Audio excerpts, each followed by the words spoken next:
Cet homme vit à Monaco. Il a une tête d'acteur américain, il a le sourire d'un acteur américain, mais il ne vient pas d'Hollywood, il a grandi à Wassel, en Normandie. Son nom, Fabrice Larue. On lui donnerait le bon Dieu sans confession, mais c'est un bagarreur. Il a quitté l'école avant d'avoir son certificat d'études. À 13 ans, il était charbonnier. Dans les années 80, il a eu une révélation. J'ai fait un rêve cette nuit. Quand on dort sur un banc en béton, on ne rêve pas. Moi aussi. Fabrice Larue est venu à Monaco et il s'est juré d'y acheter un jour un appartement. C'est ici que nous devons bâtir notre destin. Après s'être lancé dans les journaux gratuits, de fil en aiguille, il a dirigé des radios, des journaux, des entreprises de luxe, et puis il s'est lancé dans la télévision. Il est temps de leur montrer qui tu es vraiment. Je sais qui je suis. Envoyé spécial, les maternelles, Plus belle la vie, Braco et Versailles. Le charbonnier normand est devenu le parrain de la télévision, l'ami des puissants. Cette ambition qui te tenaille comme ça. L'ambitieux Fabrice Larue a pris des risques. Maintenant, c'est à la vie, à la mort. Et ça a payé. Le producteur a revendu sa société Newen à TF1. Mais surtout, il a réalisé son rêve. Il vit désormais à Monaco. Il n'est peut-être pas acteur, mais sa vie est un film. Ce soir, nous avons rendez-vous avec Fabrice Larue à la Vigie.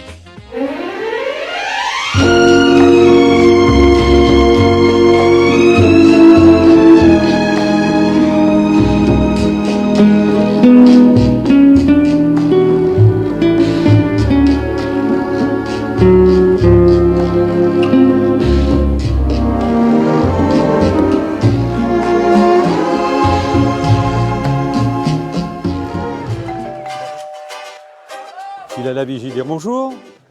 Bien sûr, monsieur Larue. Si vous voulez bien vous donner la peine de monter tout simplement.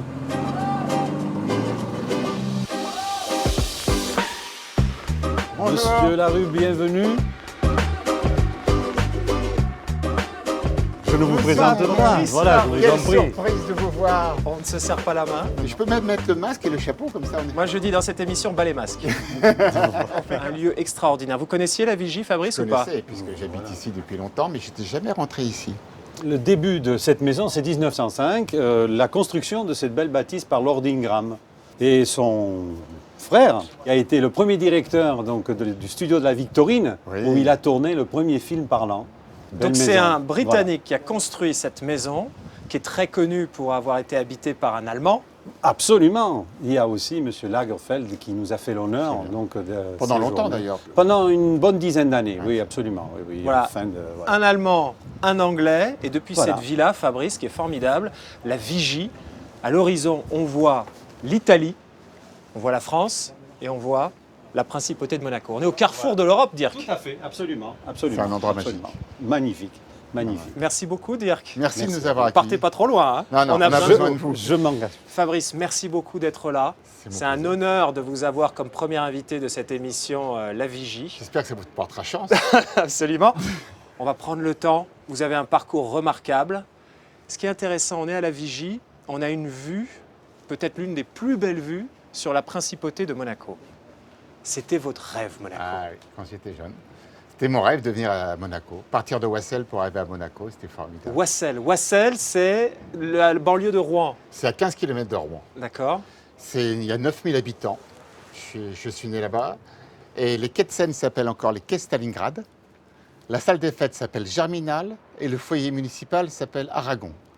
un Vous voyez, poème. il faut vouloir s'en sortir pour partir de Wassel pour arriver à Monaco. Et il est certain que dans les années 87, quand je suis venu rejoindre le fondateur de Radio Nostalgie ici, je suis arrivé à Monaco, je me suis dit, mais c'est magnifique. C'est ici que je veux vivre.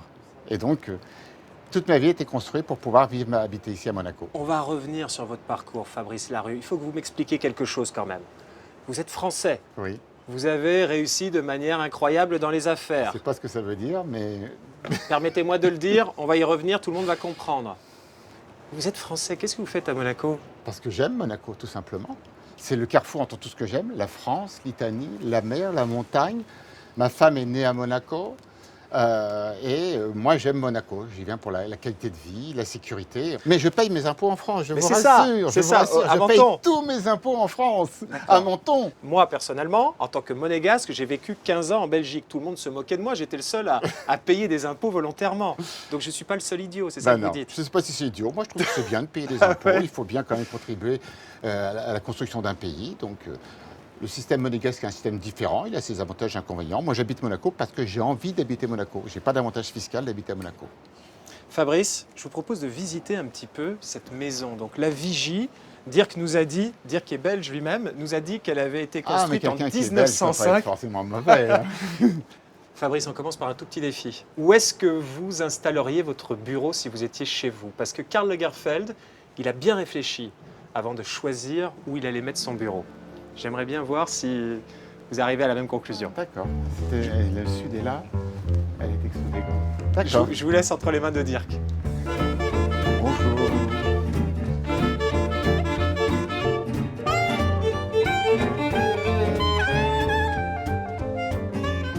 Et là, nous allons accéder donc aux chambres.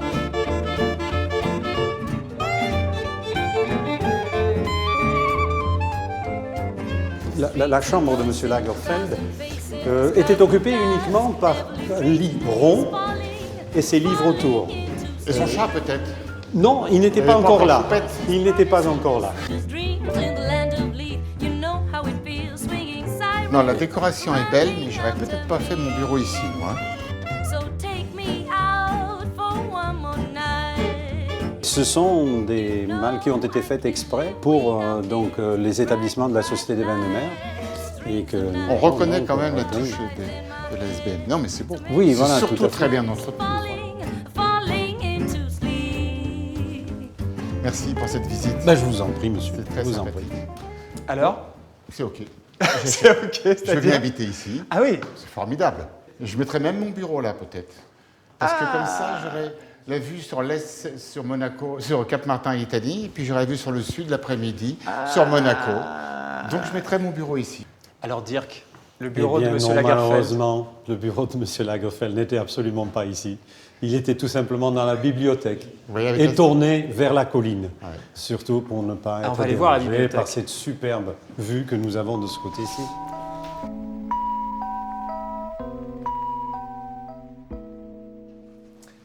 Et voici donc la bibliothèque où se trouvait donc le bureau de M. Lagerfeld. Voilà, tourné donc vers la colline et la nature pour justement ne pas être dérangé dans... Et mieux laisser place à sa créativité. À sa créativité, tout à fait. On peut le comprendre. Absolument. C'est une pièce moins éclairée, plus cocooning avec une bibliothèque, il peut se concentrer plus facilement. Moi, je la trouve moins lumineuse, mais peut-être que lui ne voulait pas être dérangé par des éléments extérieurs pour pouvoir se concentrer sur sa création. Tout à fait. Fabrice, vous êtes dans un métier de création, vous êtes un créatif ou pas? On est tous quelque part créatifs, mais je ne suis pas un vrai créatif. J'aime les créatifs. Dans la presse, la radio, la télévision, j'ai toujours beaucoup d'admiration. Dans la mode, dans le luxe, dans l'horlogerie, j'aime les créatifs. Moi, mon rôle, c'est de transformer la création en business, quoi. Vous savez quand même, donc à moitié créer, mais est-ce que vous savez casser? Ah Allez, essayez. Allez, on va essayer. Oh, j'ai mis la blanche, malheur. Et voilà, on part toujours avoir je vous offre l'apéro quand même.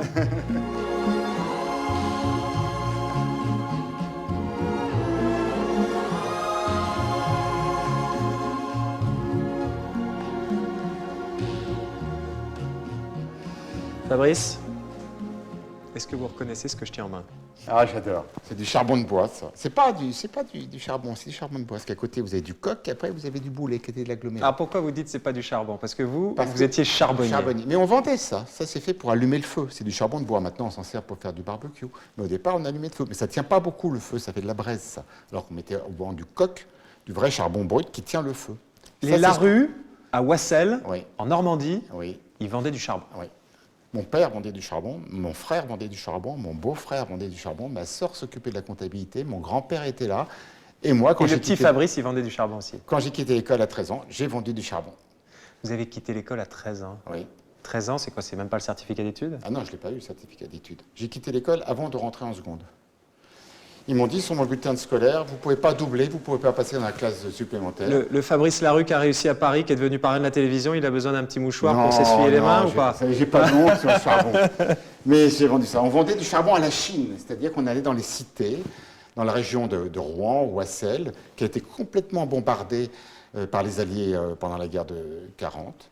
Et nous, on a vendu du charbon dans des bidonvilles jusqu'à temps que ces installations de HLM s'installent jusqu'en 1976. Et là, il y a eu 2 chocs. Le premier choc pétrolier dans les années 76, donc on n'a pas vendu de charbon. Et les gens se sont installés dans des HLM avec du gaz de ville. Et là, mon père a arrêté ses affaires et j'ai arrêté de faire du charbon en 76. Donc le progrès social. Ouais. Oui, mais c'était bien parce que en 40, quand mon père a fait partie de la reconstruction, on a logé des gens dans des situations qui étaient très, très, très précaires. Et ces maisons ont duré pendant 30 ans, jusqu'à temps qu'il y ait un plan d'HLM pour les installer. Il fallait qu'ils soient logés décemment. Nous, on livrait dans des cités bidonvilles, le charbon. Donc en 76, vous aviez quoi, 20 ans? En 76, j'avais 18 ans. 18 ans. Et là, quoi, vous avez mis la clé sous la porte? Mon père n'a pas mis la clé sous la porte parce que ça ne se faisait pas. Donc il a tout vendu et on s'est retrouvés sans un sou, ma famille et moi. Et là, il a fallu que je me lance dans un métier. Et c'est là que j'ai décidé de me lancer dans la presse gratuite. Alors pourquoi la presse gratuite? Parce que justement, en 76, on est à la fin des 30 Glorieuses et il y a un besoin de communiquer entre particuliers et particuliers. Il n'y a pas Le Bon Coin, il n'y a pas Au Bon Coin, il n'y a pas Mythique, il n'y a pas seloger.com. Donc il y a besoin de communiquer entre particuliers et particuliers. Et pour vendre votre frigidaire à 100 francs, la presse quotidienne régionale vous demandait 100 francs.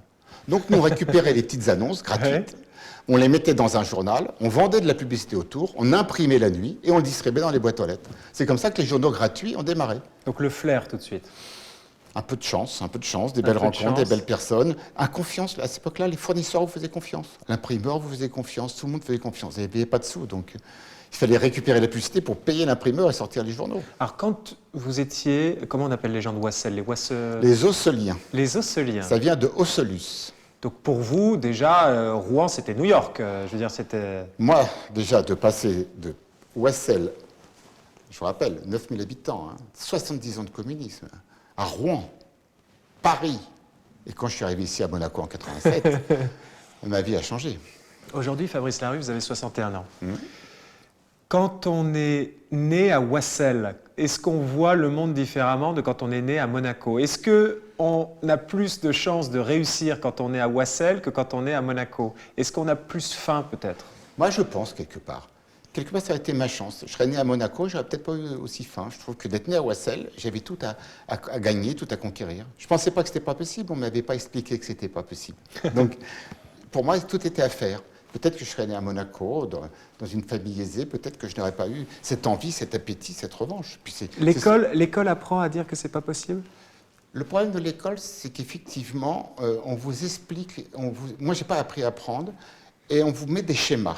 J'ai vu dans les entreprises, comme après chez LVMH, quand j'ai rencontré des gens qui sortaient de HEC, de Subdeco ou de Polytechnique, ils ont des schémas, ils reproduisent des schémas. Quand vous n'avez pas appris, vous êtes toujours dans l'intuition, donc vous développez des sens. Donc, je pense que l'école, je ne vais pas commencer à critiquer l'école, surtout pour les enfants qui me regardent, mais à un moment donné, elle vous formate. Alors que je pense que la principale des intelligences, c'est l'adaptation. On va revenir sur votre parcours, mais vous arrêtez l'école à 13 ans. Vous réussissez formidablement. Je sais pas ce que ça mais veut dire si réussir, vous avez 3 enfants, oui. Donc Lorenzo, Victoria, Matteo. Tout à fait. Si vos enfants ils disent papa, honnêtement, moi tu es une inspiration, j'arrête l'école à 13 ans. Qu'est-ce que vous leur dites? Bon, déjà ils ont plus de 13 ans, donc ils vont pas me faire ce que. Qu'est-ce que vous leur Mon premier, il m'a fait ça, il m'a dit papa, moi je veux être artiste. Alors moi j'aurais dit faites n'importe quel métier, du moment que vous faites avec passion. Parce que si tu fais un métier qui te plaît, tu n'auras jamais l'impression d'aller au travail tous les matins. Donc fais n'importe quoi, tu fais n'importe quel métier, du moment que tu le fais avec passion. Par contre, si tu as un petit background, un petit bac plus 3, un petit bac plus 5, si tu parles une ou deux langues, quand même ça va t'aider. Parce que ma génération, je vous dis, il fallait passer de Ouassel à Rouen, de Rouen à Paris, mon terrain de jeu c'était la France. Aujourd'hui, les jeunes qui arrivent sur le marché, le terrain de jeu c'est l'international. Il y a des Lorenzo, des Fabrice et des Matteo, des Vittoria qui se lèvent à Hong Kong ou à Los Angeles. Donc la compétition est internationale. Donc si vous ne maîtrisez pas les langues, si vous ne maîtrisez pas Internet, si vous n'avez pas une vision à 360 degrés, vous n'êtes plus dans la même compétition. Vous parlez anglais? Très mal. Ça, c'est mon seul regret de ne pas avoir fait d'études, c'est de ne pas bien parler anglais. D'accord. Vous avez essayé de parler anglais? Parce que Oui. votre groupe Newen, donc, Ouais. on rappelle, Ouais. Newen que vous avez vendu à TF1 l'année dernière, il y a 2 ans. J'ai vendu 70% il y a 3 ans et 100% il y a 1 an. Les marques. Plus belle la vie. Plus belle la vie, 5 millions de téléspectateurs. Demain nous appartient, quotidienne. 5 millions de spectateurs. D'ailleurs, en ce moment, TF1 et France 3 font de moins bonnes audiences parce qu'ils ont déprogrammé ces rendez-vous quotidiens. C'est Versailles, c'est Braco, c'est Candice Renoir, c'est Nina, c'est Thalassa, Envoyé spécial, Des racines et des ailes, L'effet papillon, le magazine de la santé. Non, jetez plus, non, jetez plus. C'est à peu près 1000 heures de télévision en France, Newen. Ouais. C'est Donc, 1000 heures. numéro 1, numéro 2 en France. En fiction, numéro 1, indéniablement. Il y a 1000 heures de fiction en France, on en produit 400 heures.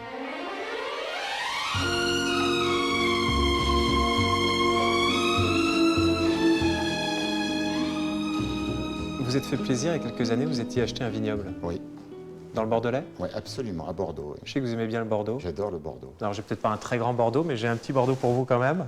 Le vin, j'ai adoré.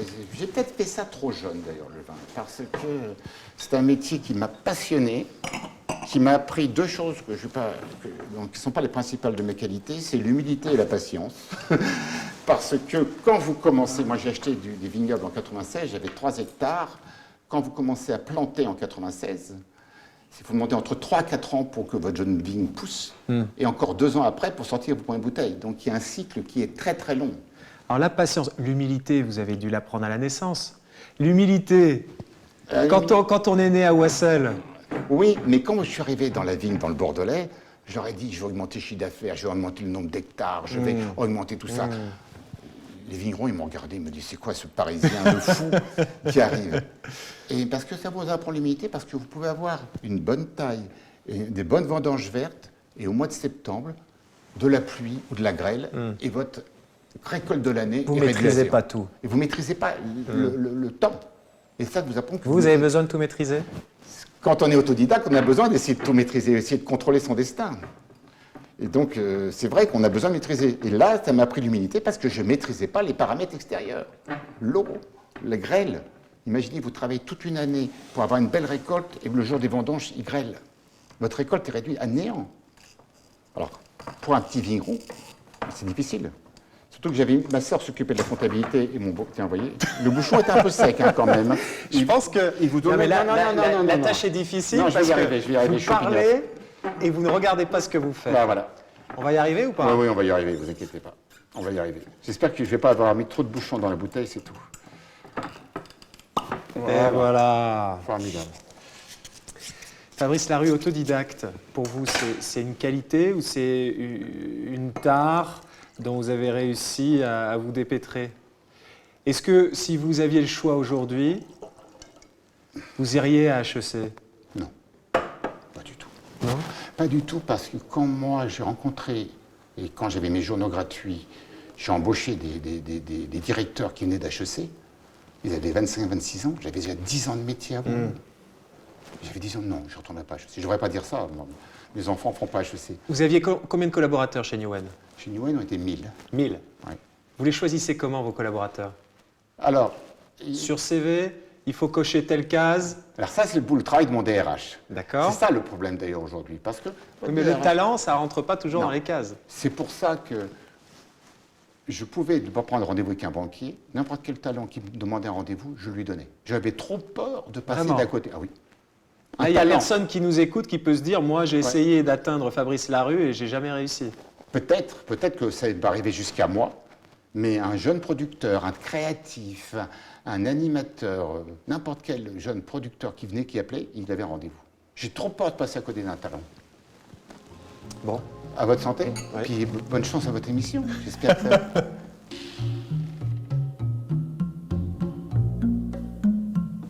Alors Fabrice, On est bien reçu ici. écoutez, vous avez la Légion d'honneur. Oui. Je vois. Qui vous a remis la Légion d'honneur? Alors, j'en ai eu 2. Alors là, vous êtes officier. Oui. Mais quand vous êtes rentré dans l'ordre de la Légion d'honneur en chevalier, Oui. qui vous l'a remise? Nicolas Sarkozy. Nicolas Sarkozy. C'était il y a 15 ans? 2005. C'était il y a n'était 15 pas ans. encore président de la République. Il était ministre de l'Intérieur. Ministre de l'Intérieur. En pleine ascension, Et- plein de rêves. Ouais. Et en pleine affaire Clearstream, en pleine feu dans les cités, sa femme, à cette époque-là, il y avait quelques petits problèmes. Et il a trouvé un petit peu de temps. Pourquoi vous avez retrouvé des images? On a remis la main sur son discours. Incroyable. Je Incroyable. propose parce que d'écouter. Incroyable. Je veux dire que j'apprécie beaucoup ce que tu es. Parce que ce que tu es, tu le dois d'abord à la volonté farouche que tu as eue de vouloir t'en sortir, gravir les échelons et conquérir. Je suis toujours fasciné par les qualités que les autres ont que je n'ai pas. Cette ambition qui te naît comme ça. Je la regarde de façon étrange, comme quelque chose qui m'est totalement étranger. Cette volonté de prendre une revanche en se demande sur quoi, c'est vraiment très étrange. En fait, on est attiré par ses contraires, vous l'avez compris, il est totalement mon contraire. Bon, Nicolas Sarkozy, Il avait été mon conseil quand j'ai travaillé chez Bernard Arnault. votre avocat. Il était mon avocat, il a pendant 3-4 ans. Nicolas Sarkozy qui parle d'ambition, qui vous chambre un petit peu, qui se reconnaît pas en vous parce qu'il voit cette ambition dévorante chez vous. L'ambition, ça vous vient d'où? Je pense qu'on se construit sur ses fêlures, sur ses blessures. Et c'est ces chocs qui vous traumatisent, étant jeune, qui vous donnent envie d'être connu, d'être reconnu. Moi, je me souviens d'une anecdote. C'est qu'un jour, j'ouvre le livret de famille et je dis à ma mère, mais c'est qui cette petite Carole Larue? Elle me dit, tu ne devrais pas regarder ça, parce qu'à cette époque-là, les gens cachaient tout. C'est une petite sœur qui était mort-née et dont on m'avait caché sa naissance. Elle me dit, si ta sœur était là, tu ne serais peut-être pas là. Je m'en souviens encore, je vous dis, 60 ans plus tard, enfin 55 ans plus tard. Donc, à un moment donné, vous avez un problème d'existence, de reconnaissance. Vous voulez exister. Et donc, moi, j'ai trouvé la fonction travail qui m'a permis, dans la presse gratuite, la radio et la télévision. Mais peut-être que c'est un problème d'ego, certainement, de reconnaissance qui vous porte dans cette ambition. Vous projetez un projet, vous projetez une image, et une fois que vous l'avez donnée à l'extérieur, vous êtes obligé de travailler pour y arriver à cette image.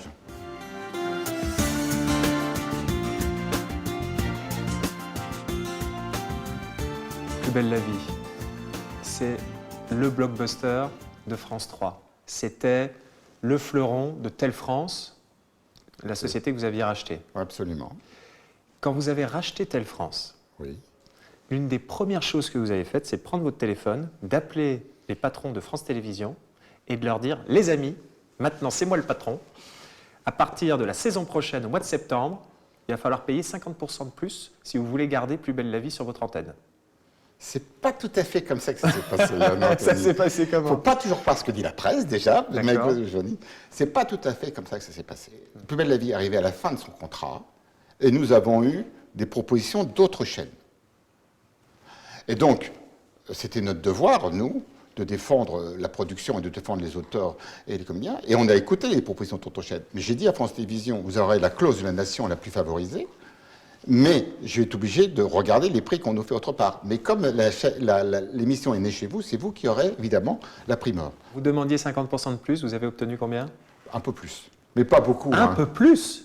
Un peu plus. Je me souviens plus. Pas plus que 50%. Non. Moi, en tout cas, ce que dit la presse, mais visiblement, vous ne la croyez pas. Non. En tout cas, quand elle ne vous arrange pas, c'était que vous aviez obtenu 25%. Absolument. Ah, vous en souvenez quand même. D'accord.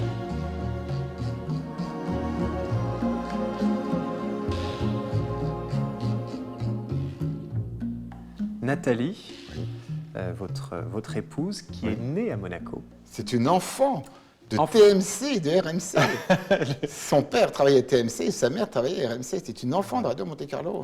Et elle a une petite vidéo pour vous. Ah On bon lui a demandé quelle était la clé de la réussite selon Fabrice Larue. Écoutez. Les clés de la réussite de Fabrice Larue, c'est sa fragilité qui en fait sa force.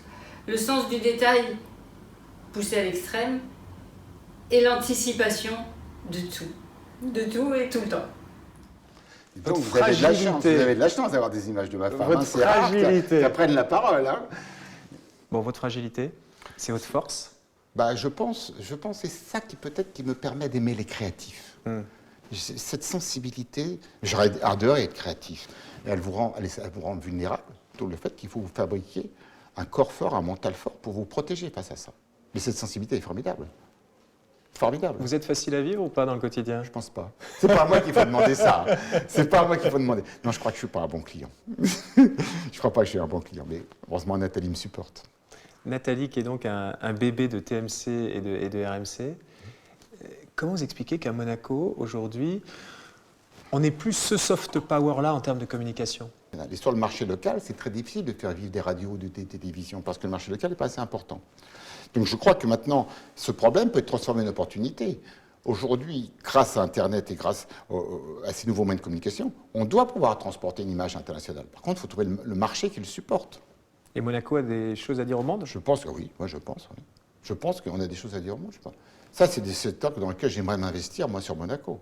Parce que là, on peut faire la différence. Il faut transformer nos problèmes en opportunités. Quand on parle de Monaco, vous dites « on ». Vous êtes monégasque. Je ne suis pas monégasque. Vous n'avez pas le passeport. Je suis français, résident monégasque, je paye mes impôts à Menton. J'ai aucun avantage d'habiter Monaco, mais je me sens monégasque, c'est vrai maintenant, parce que j'aime Monaco, je m'y investis beaucoup, j'y passe beaucoup de mon temps. Mais si je peux contribuer à développer une activité économique à partir de Monaco, je m'y impliquerai. Le tout, c'est de retrouver des passions. Alors, parmi vos passions, l'art, oui. Il y a un artiste chinois oui. qui s'appelle Liu Bolin. Oui. Alors, c'est intéressant parce que, alors, il y a une œuvre que vous avez. Liu Bolin, c'est une sorte de caméléon. Ce qu'il aime, c'est de se mettre devant quelque chose, de se peindre le corps et de se prendre ensuite en photo et de passer inaperçu. Parmi les œuvres que vous avez, un tas de charbon avec Liu Bolin qui passe inaperçu devant ce tas de charbon. Oui. Et alors, expliquez-moi, c'est l'homme invisible. Oui, mais vous êtes tous sauf l'homme invisible. L'important, quand on veut savoir où on va, il faut savoir d'où on vient. Et donc, je me rappelais, il est dans mon bureau et je le vois tous les jours et je me rappelle d'où je viens. Vous avez une citation qui m'amuse. Je sais d'où je viens, je ne sais pas toujours où je suis, mais je sais où je vais. Oui, c'est vrai. Ça veut dire quoi, je ne sais pas toujours où je suis? Parce que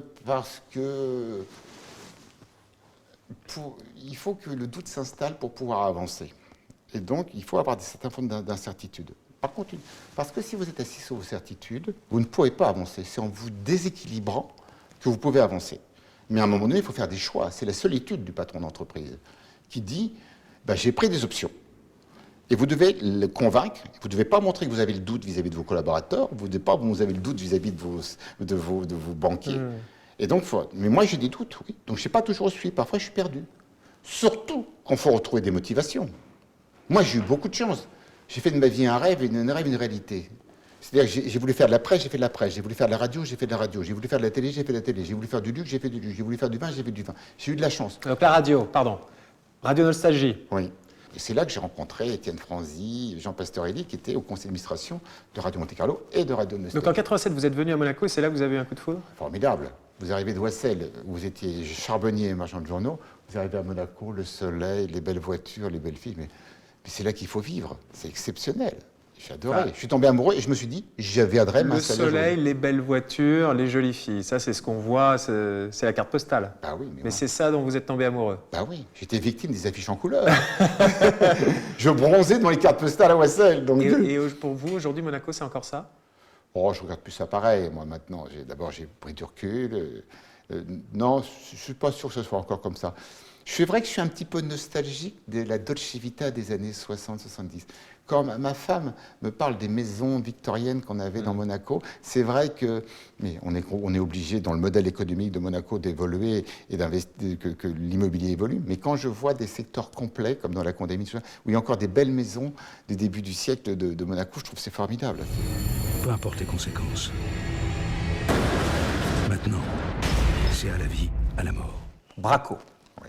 Alors le pitch de Braco, ce sont des policiers qui franchissent la ligne jaune. Ils sont plus que borderline. Qui sont plus que borderline et qui vont de l'autre côté. Oui. Qui font ce que les policiers ne devraient pas faire. Oui.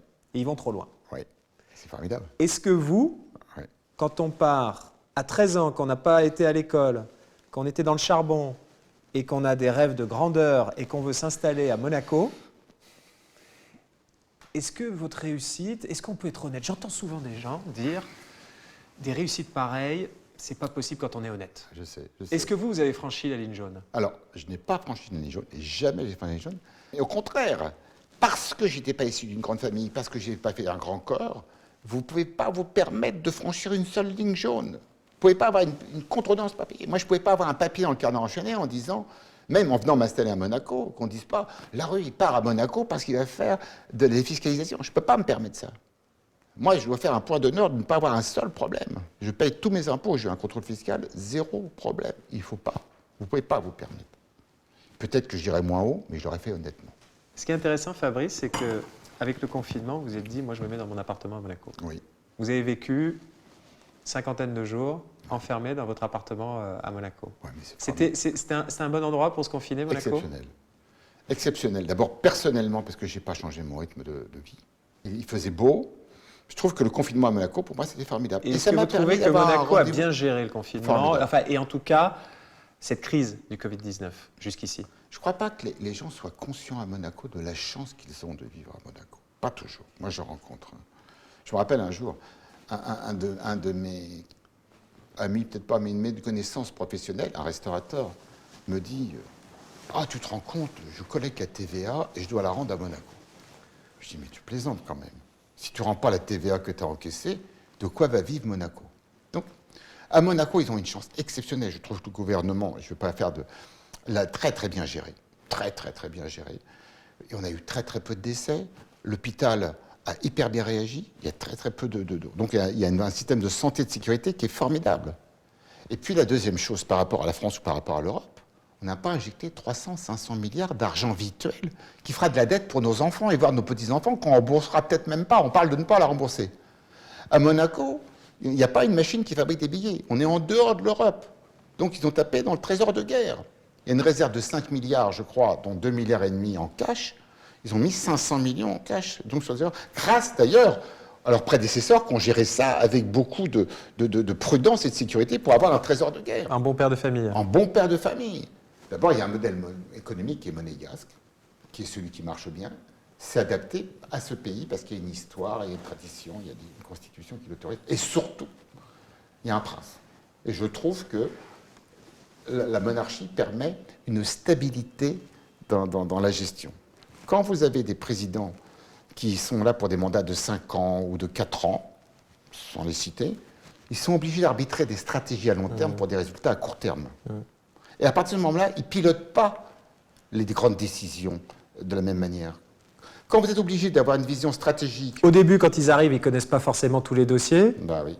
Donc ils ne sont pas opérationnels tout de suite. Non. Et puis à la fin... Ils sont opérationnels pendant 2 ans et après ils sont en campagne pour leur réélection. Et donc c'est délicat. Il y a un problème peut-être constitutionnel. La monarchie apporte ça, je trouve. C'est-à-dire qu'elle permet qu'il y ait quelqu'un qui soit garant des constitutions, avec des premiers ministres qui restent ou qui s'en vont, ou des ministres d'État pour Monaco. Mais ça permet d'inscrire l'effort dans la durée et pas d'arbitrer des choix à long terme pour des résultats immédiats à court terme. Fabrice, alors c'est pas confirmé à ce stade, mais on a appris par voie de presse le départ du ministre d'État de Monaco, Serge Tel, au profit de Pierre Dartout, qui va devenir le prochain chef du gouvernement monégasque. Est-ce que vous avez été au contact de Serge Tel? Est-ce que vous avez travaillé avec lui? Et selon vous, quel est son bilan finalement? Alors moi, j'étais beaucoup au contact de Serge Tel, puisque ça fait partie des gens qui m'ont accueilli à Monaco quand je suis installé résident monégasque. Et je trouve que son bilan, et s'il part maintenant, il part sur un bilan très positif, la gestion de la crise.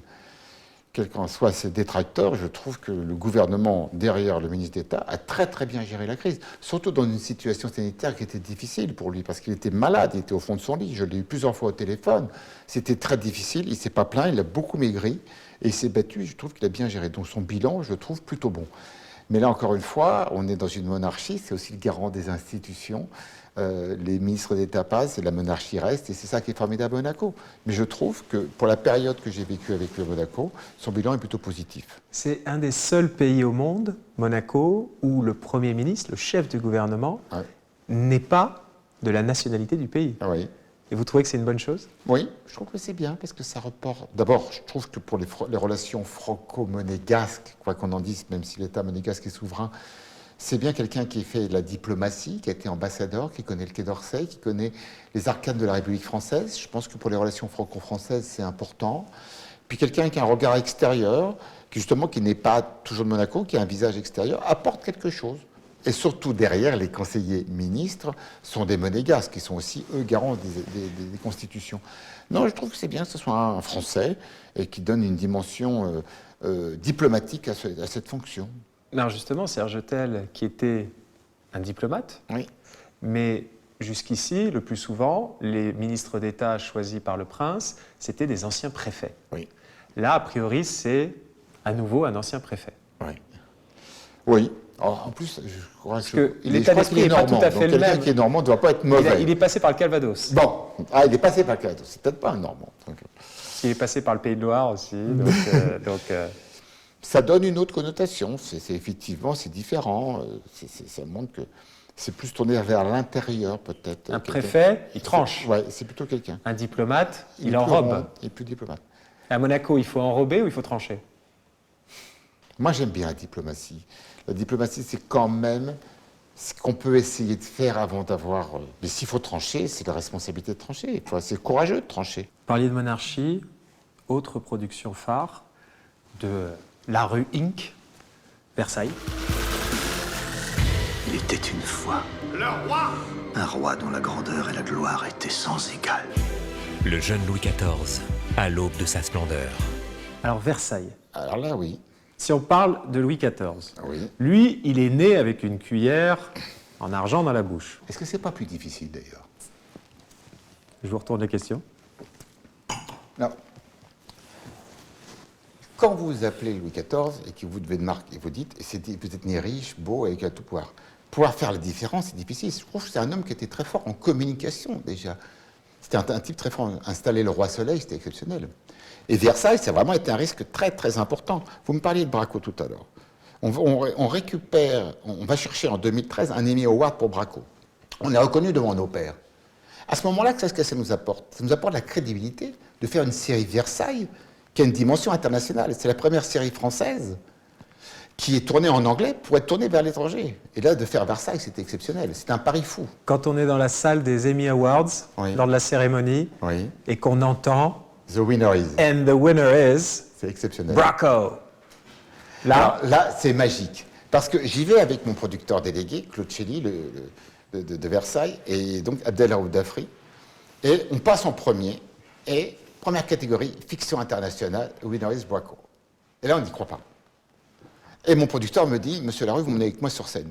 Je dis, non, c'est votre moment de gloire, moi je reste là, moi je suis que le partenaire derrière. Et lui qui parle un anglais fluently, il n'arrive pas à sortir 3 mots. Parce qu'on le jette sur scène, on dit, vous avez 30 secondes. Et le gars, il était amusé. Et c'est formidable, c'est des moments magiques. Quand on se voit encore maintenant, on en parle toujours.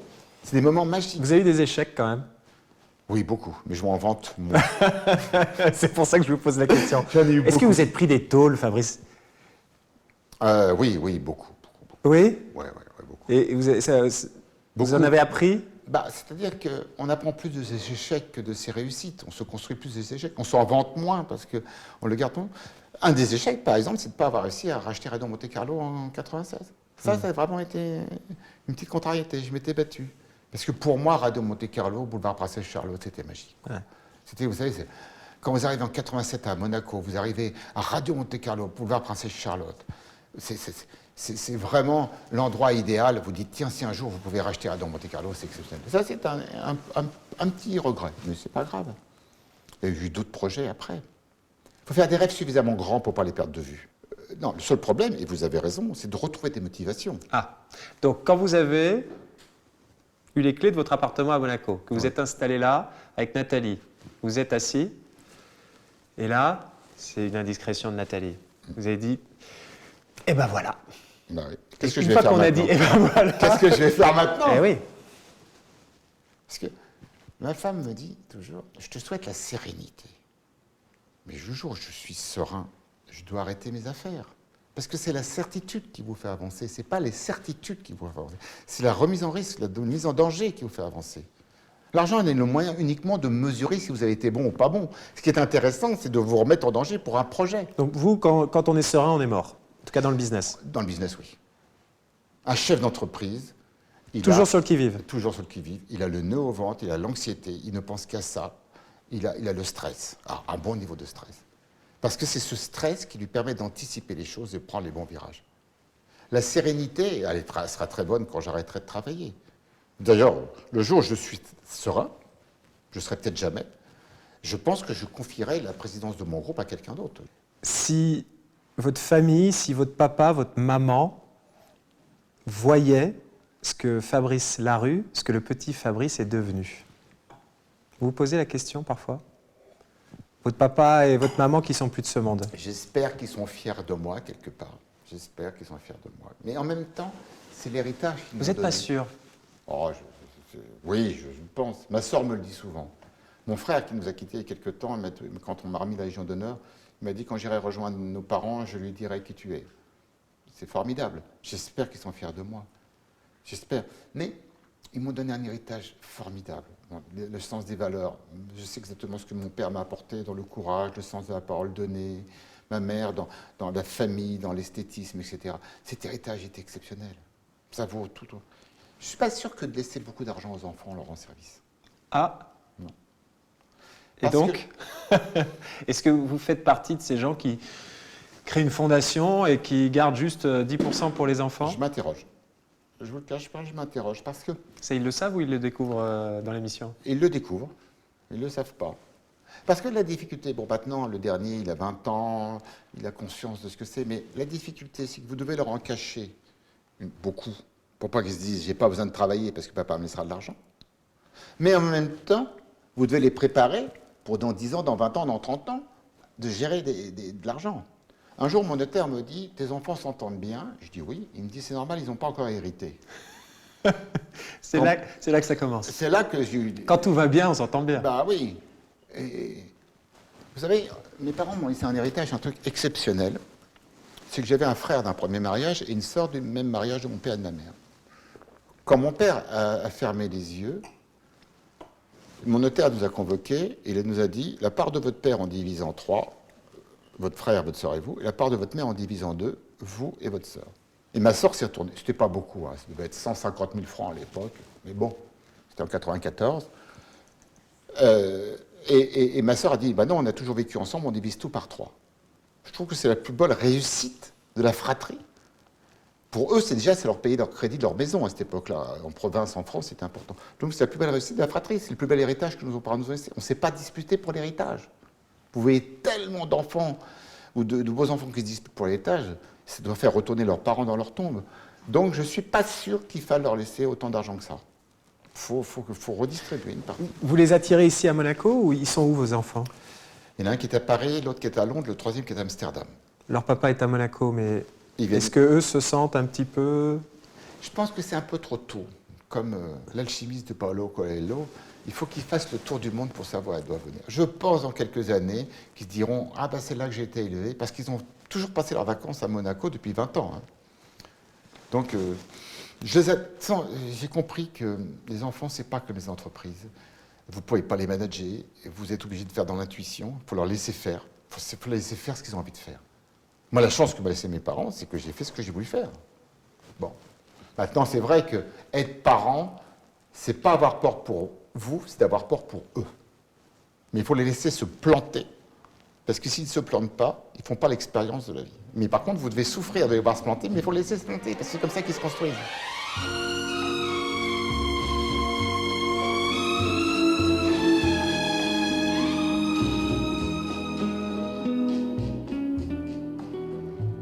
Alors vous dites que vous ne croyez pas dans l'État-providence et vous aimez la concurrence, il faut toujours être sur le qui-vive. Monaco, c'est un lieu à part dans le monde. Tout se passe bien, on a 0% de taux de chômage et c'est un privilège, c'est une chance qu'on a. Exceptionnel. Mais comment vous voyez Monaco avec votre regard à la fois extérieur et maintenant intérieur? C'est un pays qui tourne bien, vous l'avez dit, parfaitement géré durant la crise. Comment vous percevez, et en général, d'ailleurs. Mais comment vous percevez, par exemple, cette notion de priorité nationale? Je trouve ça formidable parce que ça permet une certaine forme de sécurité. Par contre, cette sécurité, il ne faut pas qu'elle vous transforme comme des situations acquises, qu'elle vous transforme... Là, du coup, ça ne vous crée pas cette ambition. Parce que si vous êtes certain de vivre à Monaco, d'avoir un salaire minimum, d'avoir un logement qui vous est assuré, où est-ce que votre esprit de compétition et où est-ce que votre ambition se développe. C'est pour ça que je vous dis, moi, c'était peut-être plus facile d'être né à Wassel et d'avoir faim que d'être né à Monaco, parce que si on m'avait donné tout ça, j'aurais peut-être pas eu faim, j'aurais peut-être pas eu cette ambition. Donc, je trouve que c'est une formidable chance pour eux, mais il ne faut pas que ça soit malthusien, c'est-à-dire qu'il ne faut pas que ça bloque le système, il faut qu'il y ait des entrepreneurs. Je pense qu'il faut qu'il y ait des gens qui soient élevés à Monaco, qui aient fait une carrière internationale, qui reviennent à Monaco, qui apportent leur énergie, leur savoir-faire pour développer des activités à partir de Monaco. Parce que cette opportunité, il ne faut pas qu'elle bloque le sens de la création de l'idée. C'est un bon endroit pour faire du business, Monaco? C'est compliqué. Pourquoi? Si vous êtes ni dans l'immobilier, ni dans les banques, il faut trouver... Il ne reste pas grand-chose? Non, il ne reste pas grand-chose. Alors, moi, je suis ni dans les banques... Justement, au contraire. Il y a plein d'autres champs à explorer et à développer. Vous êtes un développeur. Je pense que l'avantage... Il y a deux avantages maintenant, et on l'a vu dans le confinement, je pense qu'on va accélérer la numérisation des choses. Ça, c'est une opportunité. Moi, je vois bien maintenant que j'ai plein de rendez-vous que j'ai fait par Zoom ou par Teams, etc. Je me dis, mais pourquoi je me déplaçais? Je peux très bien faire ça de Monaco, d'une manière beaucoup plus contente. Donc, on peut accélérer la numérisation. Et ce côté entrepreneurial d'un pays monégasque qui a une marque internationale, je crois que c'est important. Et l'audiovisuel peut être un vecteur de communication très fort. Moi, si je peux redévelopper des activités audiovisuelles à partir de Monaco, je le ferai. Monaco a eu des années fastes, ça se passe toujours très bien. Est-ce que ça va durer? Sur quoi Monaco doit investir pour continuer à être Monaco? Est-ce que Monaco doit revoir son modèle d'une quelconque façon? C'est pas à moi qu'il faut poser la question. Il faut poser la question à Jean Castellini, le ministre des Finances. Le modèle a l'air de fonctionner. Donc il y a un modèle économique qui marche bien. Surtout que, moi je le vois bien, quand je suis venu m'installer à Monaco et que j'ai mis de l'argent sur des comptes en banque à Monaco, mais il a fallu que je prouve d'où venait mon argent. On m'a demandé... Monaco a une image parfois un petit peu difficile, mais moi, tout l'argent que j'ai ramené à Monaco sur les comptes en banque à Monaco, mais on m'a fait une liste de compliance énorme. Je lui ai dit, mais qu'est-ce que vous voulez savoir? Ils ont tous voulu savoir la traçabilité de mon argent. Donc je trouve que ça, c'est la sécurité est formidable. La sécurité financière, la sécurité, ça, c'est des actifs très importants. C'est quoi votre nouveau rêve? La difficulté, c'est quand vous avez réalisé beaucoup de rêves, c'est difficile d'en trouver des nouveaux et de retrouver de la motivation. C'est pour ça que je vous pose la question. Mon nouveau rêve, c'est aujourd'hui, et on l'a vu d'ailleurs, parce que je lisais encore un article ce matin dans Les Échos, on disait que les écrans et la télévision, c'était fini. Les gens ont passé en moyenne 5 heures de temps devant un écran. 5 heures de temps devant un écran. Alors, ils étaient confinés, etc. Surtout à 19h devant Monaco Info. C'était le rendez-vous. C'était le rendez-vous. Moi, aujourd'hui, moi qui suis un homme de contenu, de médias, de communication, de marketing, je pense qu'il faut utiliser le temps que les gens passent devant des écrans, que ce soit fixe ou mobile, PC, pour leur vendre du rêve et de l'entertainment. Donc, moi, je vais continuer à travailler, fabriquer du contenu, que ce soit dans la télévision, dans le cinéma. Les canaux changent. Ouais. Avant, c'était sur la télé, encore un petit peu maintenant. Demain, vraiment que le web, mais il y aura toujours besoin de contenu. Content is king. Est-ce qu'on peut produire du contenu ici depuis Monaco? Pourquoi pas? Pourquoi pas? Pourquoi pas? Est-ce qu'on peut raconter des histoires au monde depuis Monaco? Moi, j'aurais rêvé de faire une fiction à Monaco. Et peut-être qu'on la fera. D'ailleurs, je fais un appel. Si je peux faire une vente de Monaco, c'est exceptionnel. Vous savez, vous pouvez, j'en parlais avec Bernard, vous pouvez créer n'importe quelle marque. Trouver une marque qui a 400 ans, 500 ans, 600 ans d'histoire, personne ne peut le faire. 700 ans. 700 ans pour Monaco. Donc, créer une marque, c'est formidable. Récupérer l'ADN, l'image, la crédibilité de cette marque à 700 ans, c'est exceptionnel. Moi, je rêverais de faire une fiction à Monaco. On boit ça? Me donnez pas trop de vin parce que je vais...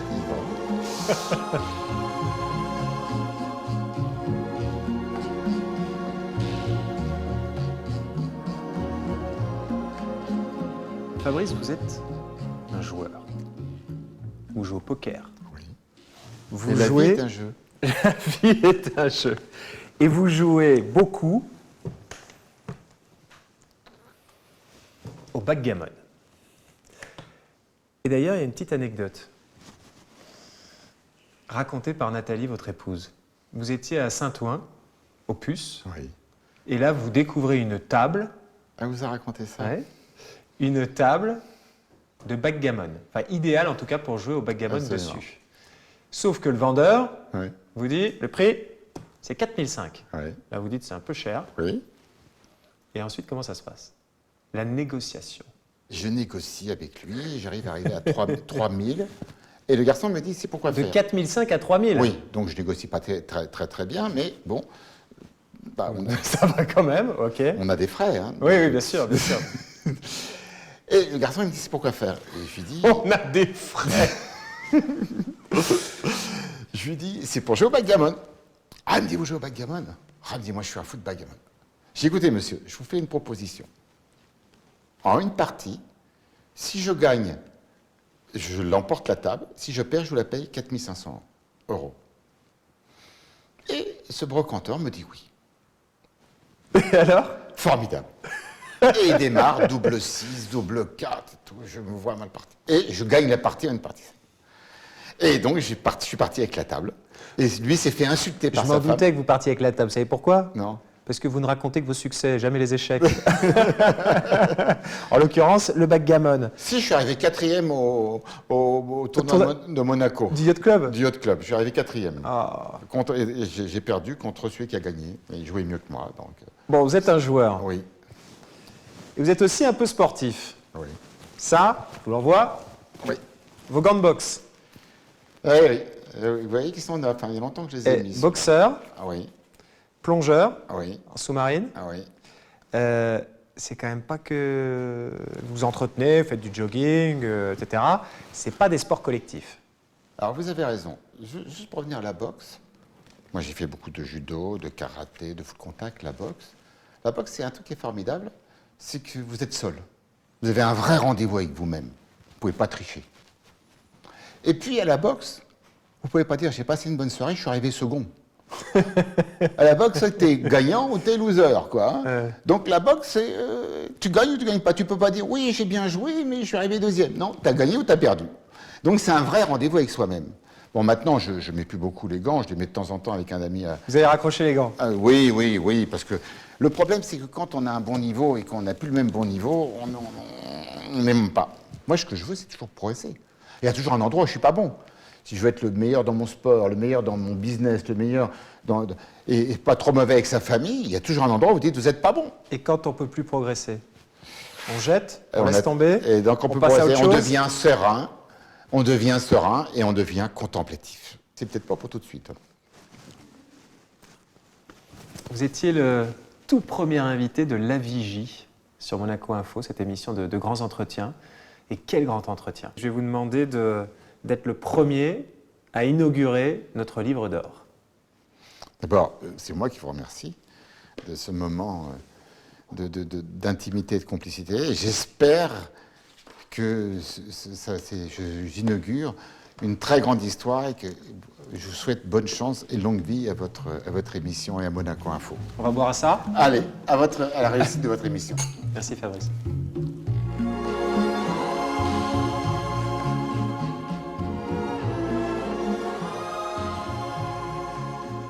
Parti de rien, arrivé à rien, mais ne doit rien à personne.